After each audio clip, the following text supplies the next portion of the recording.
Hey guys, this is Easy from Two Teens One Brain, Hello guys, this is Kenneth. and we're really glad to bring this video to you.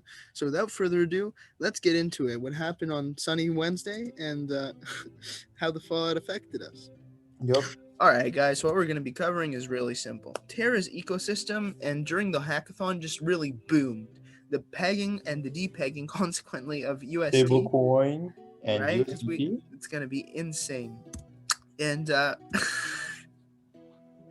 Hey, guys, I gotta tell you, I'm a massive Terra fan. I like Matic, but the thing is, though, airdrop overall for Anchor, for all this other stuff they're doing, they have so many hackathon projects they're just not even talking about. We're gonna do a little bit more in depth later on. The decentralized insurance, you can pay for e-commerce, you can do local, peer-to-peer swaps. Just a lot of stuff here, right? Chai, MimiPay, all this other stuff that just plays in together, with the UST ecosystem. It just makes it more valuable for you to hold it compared to Tether you can use for futures. And y'all kind of already know this, but you see that was not a buying opportunity, okay? There's a tiny bit of let's say some sort of resistance there, okay? And shorts this week are doing great, they're having a great time. But overall, it wasn't like it was the first massive drop. Like, there have been 40% corrections in mirrors since over here, like the trend line, sure, trend line here, trend line there, draw trend line wherever you want, right? But the general point is the bulls and the bears are clearly fighting here. The adoption is clearly here. Look at the spikes of volume, right? People are buying in, but the question is, will there be another leg up, or will it just break this resistance? but Or you will it can also crash see down? that You it's like after a bull run like that, it's also good sometimes to have a correction, even Exactly. It's by healthy. looking at the support line over here. Like we Exactly. could see, we can have a breakout or breakdown again. Who Mhm. knows? There And should be. Like, it's literally just Wyckoff's guess. It's Composite's guess, because whoever wants to go ahead and play with the market, it's their decision, yeah, you're But playing with the devil, but to push the market up like this and to then push it down, that's great market manipulation. I mean, normal stock patterns. So, yeah, guys. first time buying mirror by the top. At 12 USD. Yeah. And then everyone tells him, no, But just buy the dip. And he's like, I have no money. What are you going to do? Not too much. Just sit and hodl, That being said, we're not the only people, not just us degens buying this stuff. They're actually big money in this project. Terra money, and money, money. Mirror, they're all backed by RBF, Rockaway Blockchain Fund, and XRP Arrington Capital. Like, y'all, you think I'm bullshitting, but like, legit. Mirror. They also have Anchors are there. We just passed it. Terra, Yep. right? Oh look, it's XRP. Yeah, I wonder, eh? I'm just saying, they're working with Engine, they're working with Chai, which is also a Terra thing. Oh look, Akala. Look at that. That's whoa. That with HNT. Wow, some new news. Could be something. Let's just say that. That being said, though, Terra most definitely is. Crypto Bureau did an amazing thing on Wyckoff. Terra is most definitely following a Wyckoff distribution, but everyone still thinks buying on Coinbase is a great idea. You got to really know who's in this with you. These guys are really trying to screw you out of their money at every dip, at everything. Nothing against them, right? Just that's how they operate. So you got to know their games. You got to know how they play. Don't let them just take your money. That's pretty much it. Because all of this LUNA stuff that we talked about in the last video, this burn machine, it's all really just to stabilize the UST, just to make sure that it doesn't depeg. The mint burn system, right? And for it, you can also stake LUNA. That makes it illiquid. That means for 21 days, it's bonded, you can't use it. You also can't panic sell, right? You can't just dump it on the market. So if only 30% of LUNA are here to be panic sold onto the market, a lot less downward pressure for paper-handed pandas, right? Like, it's just panic selling will be less. It just makes sense, And I wish it just stayed like that and everything was fine, but I'm not sure if you heard about May 19th. Maybe you've been living under a rock, but it was the biggest crash in recent time, right? Because pretty much what they did to fix this is You know, they've given mobile access, they've given insurance, they've given all kinds of response during the crisis, right? Which is absolutely amazing. And we're definitely going to talk about the changes they've done to Anchor. But the reason this happened is really simple. Liquidations in Anchor were pretty much, sorry, we just had that quick little Easter egg. Liquidations were the most popular in the most popular strategies because the rate that was needed to sell Luna to bLUNA back when it was a scarce asset was 30% fluctuation. However, because now it's super easy to bond Luna and unbond Luna and have high liquidity, the slippage of that 30% worked against people, and that slippage made users pay crazy swap fees and crazy slippage and selling at losses. So people just, you know, didn't use it. So for a while, the price was crashing 30%, and people were just taking advantage of this liquidation, this quick 30% liquidation. We're going to go into the mechanics of how that happened. So, do you want to talk about anything in regards to liquidation or? no, I'm going to keep it. I got to tell you, so many people got liquidated, especially, you know, Justin's son, I think I heard got liquidated. So it was a pretty bad market crash. Like, I think something like BitBoy Crypto had $8 million lost in Bitcoin, right? In Bitcoin loans or something like that. Another thing to point out, how Luna works, the way that you can only dump 30% is really genius, because in a way, even though it's decentralized, you're actually controlling it. So there's no crazy things going on in the market, you know, like 3% really puts a limit there. So there's no run on the bank. Exactly. Yeah. So just important point to put out there. Obviously, guys, this will be changed. This was a little bit of an oversight, but to be honest, they've been right on the ball with this. So, you know, I can't blame them for doing so much amazing stuff and missing one thing.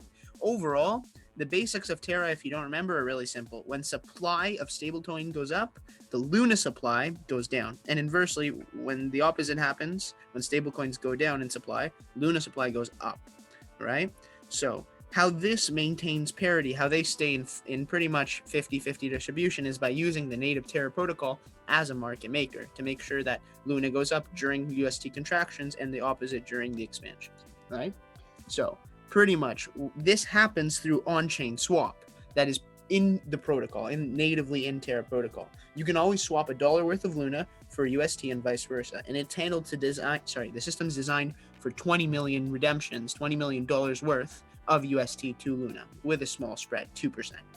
That being said, because of these sharp price declines, the crazy amount of Luna compounded on the sell-off to ensure that liquidations on Anchor caused that, with that 30% we talked about, $80 million of sell at a 30% loss, you know? So imagine, that's a massive discount on UST versus Terra, right? Or on Terra.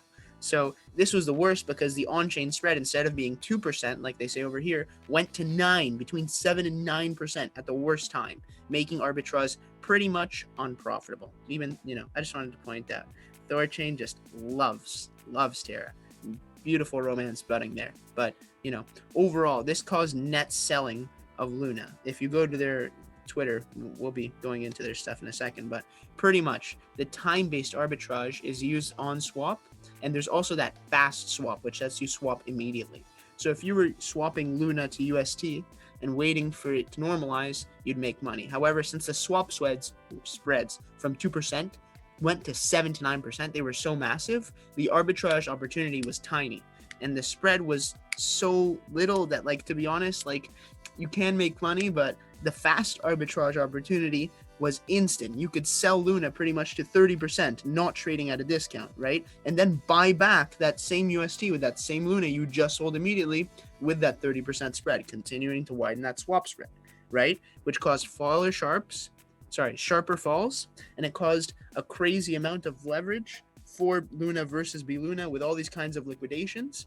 And then the death spiral, which some people compared because Terra has a seigniorage system that happens when a bank gets run on, is not quite the same thing here. At a certain point, Luna did rebound, right? It's not like a bank where it can run out of money and people are saying, oh, USD versus Luna is underground. It's you know, underwater. Well, no, since 70% of Luna is staked of the circulating supply, only 30% of that LUNA can ever be run on at any point, right? So that being said, if you consider the utility instead of the peg, the incredibility, like just it's crazy how much LUNA has done. This is from CoinGecko, right? They had a Q1 report.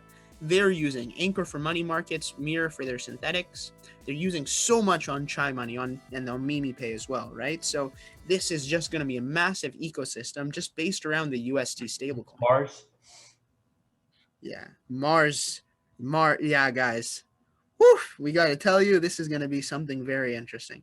Alice is giving new tools. This is going to create new composites, new combinations, let's say, of mAssets, you know?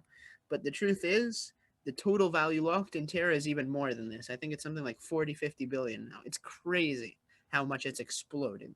Truthfully, the 20% interest on Anchor and also the 25% on Orion and all this other stuff is just wild. And all these other hackathon projects, all these secret weapons are just going to add to Terra dominance, in my opinion. Do your own research. But if you look, it's pretty clear that it's not just Anchor or just UST or just Mirror or just Chai. They work together. The UST based on the Terra ecosystem can be used on Anchor to make your savings reward. And then you can also use it to make, Mirror, right? Synthetic assets, or to buy synthetic assets, or to mint whatever you like. Eventually, there could be some sort of hedge fund or combination of ETF style, and you can also spend that money for coffee or wherever it is you want. On top of that, they're integrating other blockchains into the native earning protocols, right? Bonded Atom, Bonded DOT, Bonded Solana. We were just talking about Bonded LUNA, bLUNA, right? This is all on the Cosmos-based Terra. So I think it'd be really crazy, but also kind of simple, to integrate Bonded BNB and Bonded Crow for some of the newbies in the States who really haven't, touched decentralized finance. They've really only been playing around with CDeFi. So, just something to keep in mind. I'm sure this will keep their hands tied for a long time, right? But I would like to add something. So absolutely. This chart right here, we luckily found it because this is very simple to understand. Hopefully it's simple to understand the potential of this in daily lives. As it said, e-commerce, hedge fund, savings, Robinhood, these are things we use every day. You buy something online, you probably buy it from e-commerce. Savings, ditch the bank savings because they're not going to pay you anything. It's a vertically integrated human-based bank. What more do you want, It is to everything. Do you imagine if Terra goes with Avalanche, perhaps? Yeah, if they allowed some sort of ERC20 bridge, that'd be insane. The map, it could be so big, this. It's nuts. You can proceed if you want to. Stay tuned, guys. The truth is, you can speculate on LUNA all you want. You've seen what happens to people who speculate and buy Mirror high and sell low. The best thing to do, just stake your LUNA. Make some yield. Add to the security of this system by putting your economic power, your LUNA, and through a validator. And just the best things to ensure with this validator is that they're always up, always on time, always processing transactions, that they're not taking commissions. Some do, some don't. Overall, your max daily commission, this Reddit post is pretty good. It says 1% or lower. I'd really go for less than 9%. I'd go for under 5%, but it is what it is. You really want somebody who's self-delegating, who's putting money with their own validator, putting money where their mouth is. I know that Pantera Venture has some in their own validator. So I know some, I think bHarvest does as well, but bHarvest is getting really big. They have 80% of all Terra or something. So you really got to know how to decentralize your stack. If you're buying a lot of LUNA, put it into 2 different validators so you don't change the metrics too much, and just be conscious. You're trying to build a decentralized system. You're not trying to build another centralized banking system. Not go by Ether, okay? You know what? Just stake and liquidity provide, Do your own research, of course. You heard the analysis here. It's amazing to keep researching and keep learning and all this stuff, but you don't have anything, right? So buy high, sell low, sell high. Do what you want, right? What I would recommend, if you do choose to do your own research and buy this, there's a great video we're going to put in the description by Nacho Crypto on how to stake your LUNA and how to stake Mirror eventually. So great stuff. Overall, they're just going to trash Bitcoin. What's the fundamental use of Bitcoin? Well, just buy it and it'll go up. Yeah, sure. Decentralized network. This, that. Where are all the miners again? China, until they got banned. But remember, just simple like Ethereum 2.0 could just replace Bitcoin. Yeah, and to be honest, a lot of money is betting on that fact. And $100 there's a million now- bond on Ether to pretty much use it. Like So the today- EIB is using Ether instead of as a closed permission blockchain, as an interoperable blockchain.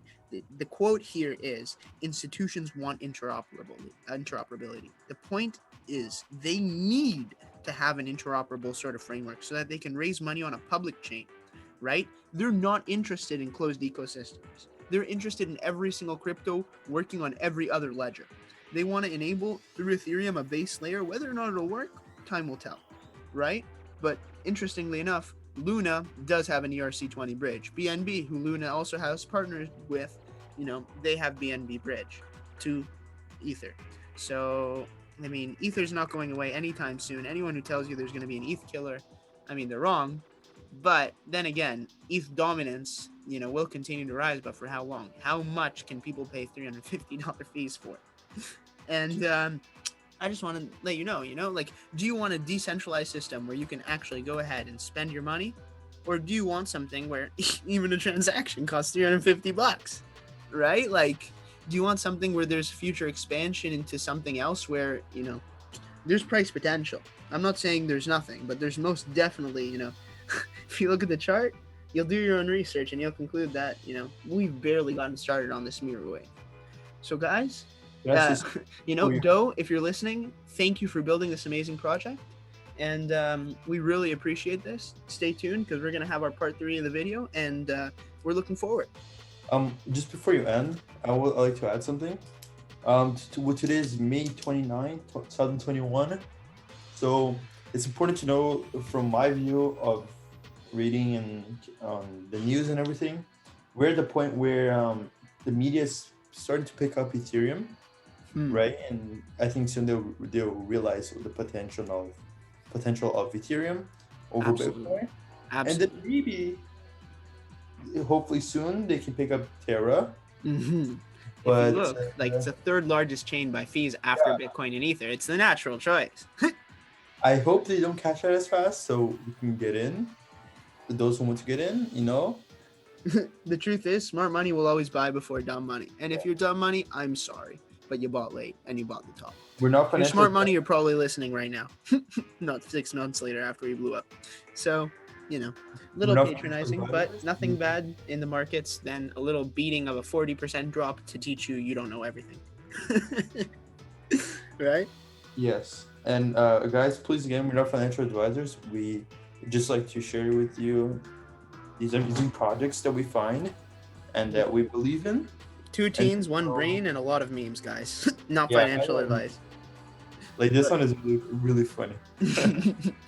Kenneth got this one. It's a gem. But generally, guys, I gotta tell you, I've been having a lot of fun doing these videos. I hope if you enjoyed, drop a like, or if you didn't feel like it's enough, then drop a subscribe button and even a notification bell. We'll be trying to post more regularly. So thank you so much. It doesn't matter. If you don't want to, that's fine. Dislike the video. We're fine. No, and thanks for watching, and stay tuned for the next video. Thanks so much, guys. Take it easy. Have a good one.